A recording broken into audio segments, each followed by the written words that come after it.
Ketua Pengarah Jabatan Komunikasi Komuniti Datuk Dr. Muhammad Agus Yusof dilaporkan telah menghantar surat peletakan bagi jawatan itu berkuat kuasa pada 15 Disember ini.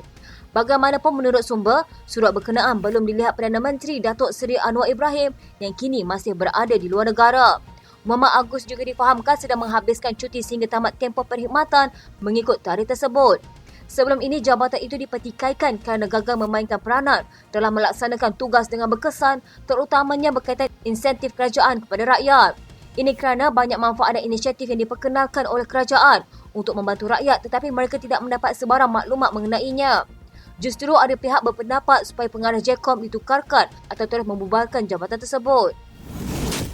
Tidak mengapa, Tuan M dan saya juga kita dah selesai. Itu jawapan Khairi Jamaluddin Abu Bakar berhubung isu antara beliau dengan bekas Perdana Menteri Tuan Dr. Mahathir Mohamad. Khairi juga bersetuju dengan permintaan Dr. Mahathir bahawa tiada keperluan untuk isu antara mereka dipanjangkan lagi. Katanya tak payah dipanjangkan lagi lah. Beliau Tuan M pun dalam buah bicara itu kata no discuss anymore.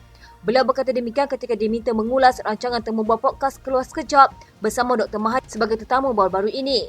Pada program itu, Khairi bertanya kepada Mahathir, kenapa Tun tak suka saya? Dr. Mahathir bagaimanapun menjawab soalan itu dengan tenang mengatakan ia disebabkan Khairi pernah bersaing dengan anaknya, Datuk Seri Mukris. Dalam pada itu, ketika ditanya sama ada Perdana Menteri Datuk Seri Anwar Ibrahim akan turut dijemput dalam program yang sama, tanpa mengiyakan, beliau berkata bakal ada elemen kejutan pada program itu akan datang. Katanya kita ada perancangan untuk jemput pelbagai tokoh, jadi antaranya adalah kejutan. Takkan kita nak umumkan, kita simpan dahulu.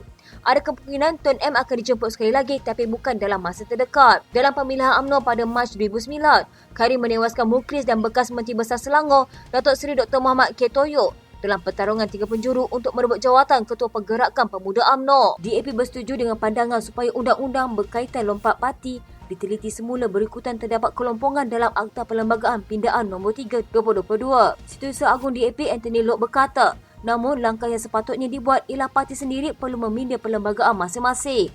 Katanya saya masih ingat hujah Presiden Bersatu Tan Sri Muhyiddin Yassin yang tidak bersetuju dengan cadangan seorang ahli parlimen yang dipecat daripada parti kerana memberi sokongan kepada pihak lawan perlu mengosongkan kerusinya kerana menganggap ia tindakan tidak adil. Tetapi DAP ketika itu sudah melihat ia undang-undang lompat parti ada kelemahan, sebab itu kita mengambil langkah dalaman dengan meminda perlembagaan parti sendiri untuk memastikan sekiranya seorang ahli parlimen atau ahli Dewan Undangan Negeri tidak lagi menjadi ahli parti, dia perlu mengosongkan kerusi. Jadi apa yang mereka bersatu bantah sebelum ini memakan diri kerana kalau 4 orang itu ahli parlimen yang beri sokongan kepada Perdana Menteri dari DAP, sudah pasti mereka hilang kerusi dan perlu dibuat pilihan raya kecil. Dalam perkembangan berkaitan, Jumaat lalu Muhyiddin Yassin menggesa undang-undang berkaitan lompat parti itu perlu diteliti semula kerana wujud banyak kelemahan. 4 ahli Parlimen Perikatan Nasional dari Bersatu itu ialah Datuk Iskandar Zulkarnain Abdul Khalid, Kuala Kangsar, Datuk Suhaili Abdul Rahman, Labuan, Muhammad Azizi Abu Naim, Gomusang dan Zahari Kecik, Jeli. Loke berkata dalam pindaan perlembagaan parti, DAP memasukkan peruntukan jika seorang ahli parlimen atau ADO menyokong pihak lawan atau bajet tanpa arahan parti, mereka boleh dipecat daripada parti atau dilucutkan keahliannya. Katanya tetapi ia ada prosesnya seperti mengeluarkan notis misalnya, memberi notis kepada speaker, jadi dalam keadaan itu dia dianggap sebagai dilucutkan keahlian atau perlu mengosongkan kerusi.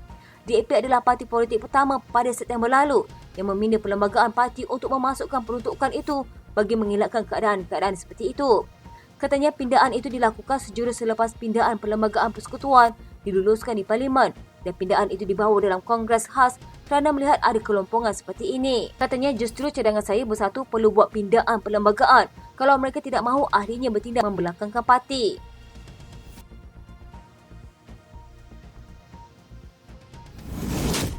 Setiausaha Agung DAP Anthony Loke berkata, Tuan Dr. Mahathir Mohamad sebenarnya tidak mahu mengaku banyak perkara semasa menjadi Perdana Menteri kali kedua pada 2018.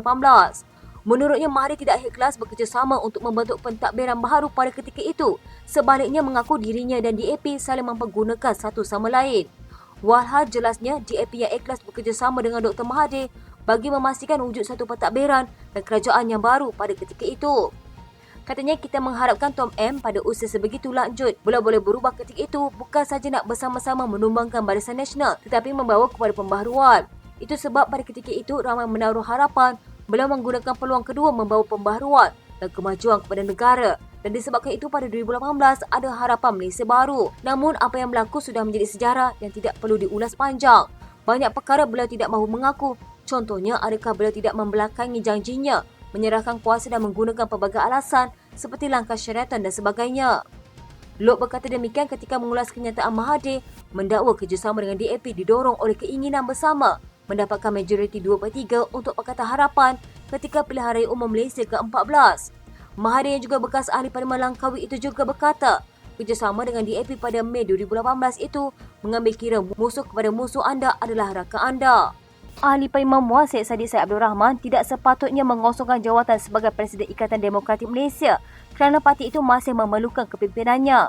Ahli Parlimen Arau Datuk Seri Syahidan Kasim berkata, meskipun aku keputusan dibuat oleh bekas Menteri Belia dan Sukan itu, beliau yakin Syed Saddiq akan kembali mewarnai arena politik tanah air dalam membawa idealisme anak muda negara ini.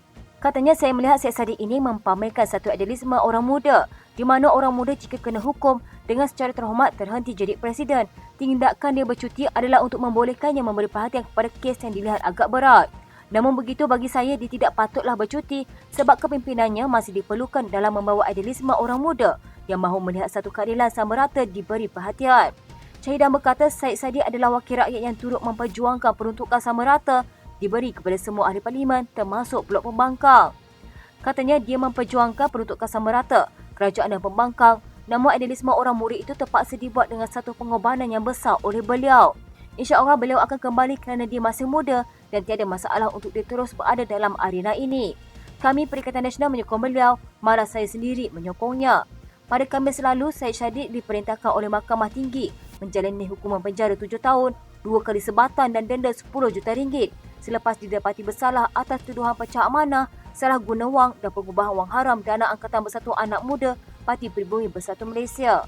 Sesudah hukuman itu, Syed Saddiq mengumumkan mengosongkan jawatan Presiden Muda berkuat kuasa serta-merta untuk membesarkan nama daripada sabitan hukuman mahkamah ke atasnya. Malah beliau juga tidak akan terbabit dalam politik muda sepanjang tempoh berdepan kes di mahkamah. Jawatan Presiden Parti itu kini dipangku Timbalan Presiden Amirah Aisyah Abdul Aziz yang juga Ahli Dewan Undangan Negeri Putih Wangsa. Ahli Parlimen Labuan Suhaili Abdul Rahman tidak menyesal kerana masih mempertahankan kursi parlimennya walaupun telah digantung selama 6 tahun daripada Bersatu. Suhaili berkata sokongannya terhadap kerajaan pimpinan Perdana Menteri Datuk Seri Anwar Ibrahim dan dalam masa sama masih kekal bersama Bersatu bukan menandakan karier politiknya telah tamat. Katanya pada pilihan raya umum akan datang, saya boleh bertanding di bawah mana-mana logo dan insya-Allah saya akan menang kerana saya telah melakukan ini demi kepentingan rakyat. Suhaili juga dilaporkan mendakwa sokongan lebih kuat diterimanya di Labuan selepas dia menjelaskan kepada anggota Bersatu bahawa dia akan kekal bersama parti itu sebelum keputusan penggantungan dibuat. Katanya, adakah saya rasa bersalah? Kenapa perlu rasa bersalah? Saya tidak khianat parti kerana saya masih setia kepada parti. Saya tidak tinggalkan kapal, tapi kapal itulah yang tinggalkan saya apabila pimpinan membuat keputusan untuk membuang saya, menggantung saya selama 6 tahun. Jadi, yang mana satu? Berikutan layanan yang diberikan kepimpinan Bersatu. Suhaili berkata adalah mustahil dia akan bertemu mereka. Suhaili juga menegaskan dia melakukan perkara yang betul apabila pengundi di kawasannya kini menerima peruntukan sebanyak 4 juta ringgit selain peruntukan lain yang disalurkan dengan garis panduan yang ketat. Katanya, saya hanya melakukan perkara yang betul setelah menyemak dengan pengundi saya beberapa bulan sebelum saya membuat pengumuman ini.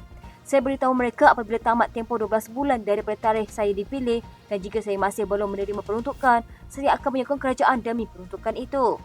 Saya tidak boleh terus memberi alasan tidak mempunyai peruntukan kerana saya dalam pembangkang. Pada tahun pertama, kita boleh beritahu mereka, jangan risau tahun depan kita mungkin dalam kerajaan, sila tunggu. Tetapi selepas tahun, adakah saya akan mengulangi cerita yang sama? Presiden Bersatu, Muhyiddin Yassin, minggu lalu berkata parti itu akan membuat laporan kepada Polis dan Suruhanjaya Pencegahan Rasuah Malaysia atas dakwaan rasuah dan ugutan susulan tindakan 4 ahli parlimennya menyokong kerajaan. Bagaimanapun, Suhaili menolak dakwaan bahawa peruntukan yang diterimanya sebagai balasan menyokong Anwar merupakan satu bentuk rasuah. Seorang lagi ahli Parlimen Bersatu tampil menafikan dakwaan bahawa sokongannya kepada Perdana Menteri Datuk Seri Anwar Ibrahim adalah disebabkan ugutan dan habuan. Sebaliknya, kata ahli Parlimen Labuan, Suhaili Abdul Rahman, sokongannya kepada Perdana Menteri adalah demi memastikan kelangsungan rakyat di Parlimen Labuan.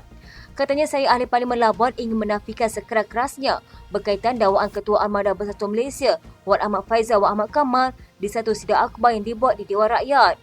Antara lain, beliau menyebut bahawa 4 ahli Parlimen Bersatu menyatakan sokongan kepada Perdana Menteri telah didatangi oleh seseorang yang diberikan gelaran Datuk Botak, kononnya memberikan tekanan seperti mengugut, menjanjikan projek dan memberi habuan wang tunai. Semua itu tidak benar, terutamanya kepada diri saya. Ahli Parlimen Gua Musa Muhammad Azizi Abu Naim berkata dia akan mempaparkan saman terhadap Ketua Penerangan Bersatu Razali Idris yang menuduhnya menerima sogokan untuk mengisytiharkan sokongan terhadap Perdana Menteri. Azizi mendakwa tuduhan itu satu fitnah dan dia menafikan ada ditawarkan apa-apa bentuk berbuat. Dalam pada itu, Suhaili sekali lagi mengulangi bahawa sokongannya kepada Perdana Menteri dibuat secara ikhlas tanpa paksaan. Selain meminta Ketua Armada Bersatu yang juga ahli Parlimen Macang supaya berhenti mencari publiciti murahan, apatah lagi dia kini telah digantung keahlian daripada Bersatu. Katanya memandangkan kepimpinan parti telah menjatuhkan hukuman digantung keahlian selama 6 tahun kepada saya disebabkan melanggar disiplin parti, maka saya minta supaya Ketua Armada Bersatu berhenti membuat publiciti murahan melalui isu sama berulang kali. Suhaili merupakan salah seorang daripada 4 ahli Parlimen Bersatu yang menyatakan sokongan kepada Perdana Menteri. 3 lagi ahli Parlimen Bersatu menyokong kerajaan ialah Iskandar Zulkarnain Abdul Khalik Kuala Kangsar, Muhammad Azizi Abu Naim Gua Musang dan Zahari Kecik Jelly. Pengarah Pilihan Raya Perikatan Nasional dan PAS Pusat, Datuk Seri Muhammad Sanusi Magno mencabar mana-mana wakil rakyat pembangkang yang berhasrat untuk beralih arah dan berada sebaris dengan kepimpinan blok kerajaan. Katanya mereka yang membuat demikian akan dibayangi rasa bersalah kerana secara jelas telah melakukan pengkhianatan terhadap kepercayaan dan amanah yang diberikan oleh parti. Katanya siapa berani lompat silakan. Tuan-tuan akan dikejar dengan keikhlasan jentera yang melakukan kerja-kerja pilihan raya sehingga memenangkan tuan-tuan sebagai ahli parlimen. Keikhlasan ini akan mengejar sehingga ke lubang kubur kerana telah mengkhianati keikhlasan jentera yang telah bertukus lumus memenangkan tuan-tuan. Para jentera tak rugi apa. Menurut Muhammad Sanusi, tindakan 4 ahli Parlimen Parti Pribumi Bersatu Malaysia yang menyatakan sokongan kepada Perdana Menteri Datuk Seri Anwar Ibrahim dipengaruhi 2 keadaan, iaitu faktor penolakan dan faktor penarikan. Katanya ada 2 faktor, satu yang menarik, satu yang menolak. Kalau orang ini melompat atas faktor menolak, contoh mereka berpandangan Perikatan Nasional Bersatu PAS telah mengkhianati pengundi Melayu Islam di negara ini, mereka ada hak untuk melompat.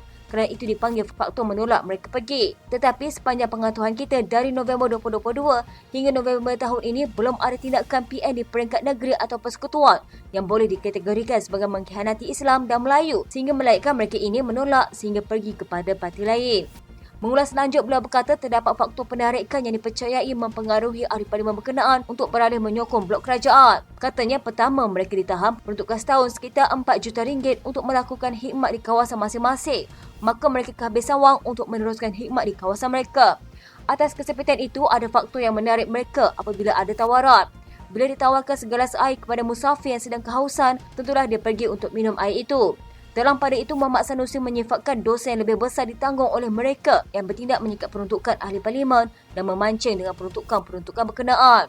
Katanya rasuah ke tak rasuah, kita angkat tangan lawan rasuah. Dia pun syarah lawan rasuah tapi hari-hari duk buat. Ini sasar rasuah tapi rasuah yang dibenarkan oleh mereka, kata mereka. Pasal peruntukan ini, duit kerajaan ikut suka kami nak beri kat siapa. Kamu cekik kawan tu sampai nak mati, bila kata lepas, hang nak bagi harta benda hang kata halal. Faktor penarikan ini yang mengheret 4 orang ahli parlimen menyatakan sokongan kepada pihak lawan. Itulah rasuah. Kalau tak rasuah nak namakan sebagai apa? Kalau kata ikhlas nak beri peruntukan, kenapa tak bagi kepada 74 ahli parlimen pembangkang? Kenapa bagi 4 orang sahaja? Rabu lalu, ahli parlimen Gua Musa Muhammad Azizi Abu Naim dan ahli parlimen Jelly Zahari Kecik mengisytiharkan menyokong kepimpinan Anwar namun tetap akan taat setia serta kekal sebagai ahli bersatu. Sebelum itu, ahli Parlimen Kuala Kangsar Datuk Iskandar Zulkarnain Abdul Khalik memulakan tindakan tersebut pada 12 Oktober disusuli ahli Parlimen Labuan Datuk Suhaili Abdul Rahman 2 minggu kemudian.